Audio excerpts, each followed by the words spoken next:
O ngayon, I challenge Congressman Joel Chua to investigate himself. Wala daw siyang alam na nabigyan ng permit. Tinanong ko yung taong bayan, yung chairman, ang sabi, project daw ni Congressman Joel Chua. Paano nangyari yun? Walang permit. O paano nangyari nag-iba nila yung property ng City of Manila? Saan napunta yung property, yung mga baka? Pag-aari yun ng Luzon may pananagutan pa yun sa CGSU.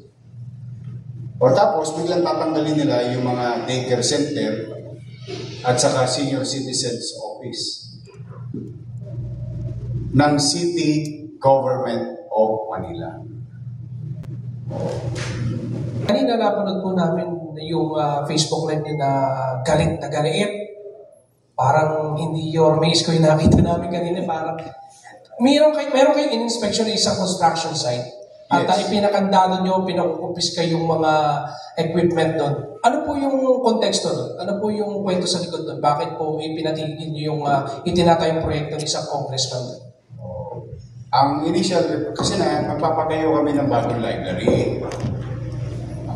Nakita ko biglang giniba yung basketball court doon na pag-aari ng lungsod ng Maynila. Tinanong ko siyempre, kung may permit pa. Wala daw siyang alam na nabigyan ng permit. Tinanong ko yung taong bayan, yung chairman, ang sabi, project daw ni Congressman Joel Chua. Paano nangyari yun? Walang permit. O paano nangyari nag-iba nila yung property ng City of Manila? Saan napunta yung property, yung mga baka? Pag-aari yun ng Luzon may pananagutan pa yun sa CGSU. O tapos, biglang tatanggalin nila yung mga daycare center at saka senior citizens office ng City Government of Manila. O ngayon, I challenge Congressman Joel Chua to investigate himself. Sinabi ko na sa inyo may gobyerno sa lungsod ng Manila and it is called City Government of Manila, not City Congress of Manila. Sa totoo lang, o ngayon pinaresto ko lahat yung mga tao doon at kinukumpiska namin yung mga gamit.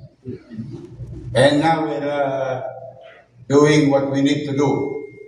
Tingnan natin kung may masampo lang. Yan ang kung bakit ako nalulungkot. Hindi pa nadala itong mga congressman. Iniimbestigahan na sila ni Presidente. Nagka-leche-leche ang flood control sa buong Pilipinas sa pakikialam ng mga congressman. Sino may sabi? Secretary Bono. Diba? Inamin na nila.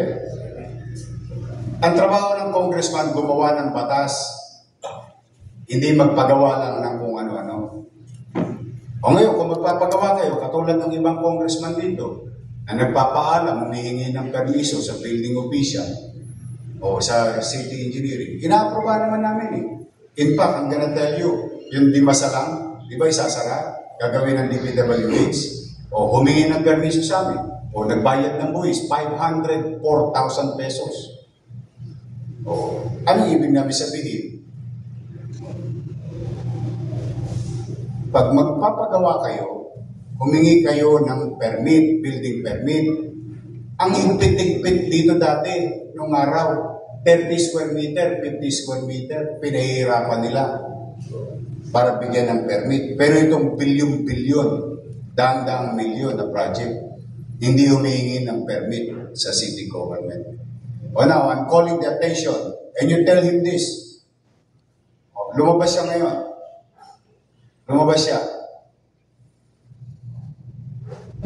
Bakit? Lawyer pa yan. And I challenge him. He's a lawyer. Pwede ba magpatayo ng building ng walang building permit? Hindi pa siya natutudo sa pinatayo niyang barangay hall na 19 million eh. Oh. Tapos sasabihin nila, hindi kanila. Eh, lalaki ng mga pangalan nila dun. So sa akin, yun ang hamon ko sa kanila. Ngayon nila imbestigahan sa Quadcom ang sarili nila. Totoo, the sauce for the gander should be the sauce for the goose. Tanong ko lawyer yan. Itanong mo sa kanya. Ito po, tinatanong ni Yorme sa inyo. Congressman Joel Chua, Attorney Joel Chua, pwede po bang magtayo ng building nang walang building permit sa City Hall? He is a lawyer. I am no lawyer. I may be wrong. Tapos naduro. Tapos na-disenfranchise yung mga mamamayan namin. Mayor ba siya? O baka lang nahirati sila, nasanay sila nung nakaraang panahon na nagagawa nila yung gusto nilang gawin. Hindi. Kanina, naawa ko doon sa mga matatanda. Birin mo, alam mo ginawa, pare? Pinatayan ng kuryente. Tapos pinalalayas. Nino? Nung kontraktor. Nino? Ni congressman. Dahil sa wala silang permit, pumasok sila sa amin, sa property namin, kaya kinumander. Kaya ngayon, nilak namin yung at pinakakasuhan namin. Ngayon, hinahanap namin kung ilang milyong piso yung property giniba nila without, ito pa isa. Congressman Joel Chua, pwede bang mag-demolish ng walang demolition permit? That is my challenge to them. You tell that to Congress. Sinabi ko na, in-interview na nga ako sa bilyonaryo, kung naalala ninyo. Sinabi ko na yan, pakbiso na ako. Baka kala nila, mga superman sila dyan. Basta ako, may pananagutan sa taong bayan. Abusado yan mga, katulad yung isang congressman pa doon sa District 2, yung Sunog Apog Pumping Station. Wala rin. Yan ang nangyayari. Base doon sa tanong mo, bakit hindi mag-iinit ang ulo ng mga mayor? Bakit? Pakiramdam nila kasi sila na ang pinakamakapangyarihan na taong gobyerno sa buong Pilipinas. They can do what they want to do because they are congressmen. They can investigate who they want to investigate because they are congressmen. On the premise of what? Good governance. Uulitin ko. Good governance. Sige. Pwede ba mag-demolish ng building ng gobyerno nang walang demolition permit? Pwede ba mag-construct vertically, horizontally, nang walang building permit? He's a lawyer, and I challenge him directly. Sabihin niya ngayon kung alin ang tama at mali. Baka mas magaling siya sa akin kasi lawyer siya. Iyon ang ko. Kaya ako talaga, basta ako, proteksyonan ko ang karapatan ng mga taga-Maynila because that is my obligation. Now, kung hindi sila hihinto sa pang-aabuso nila sa kanilang kapangyarihan,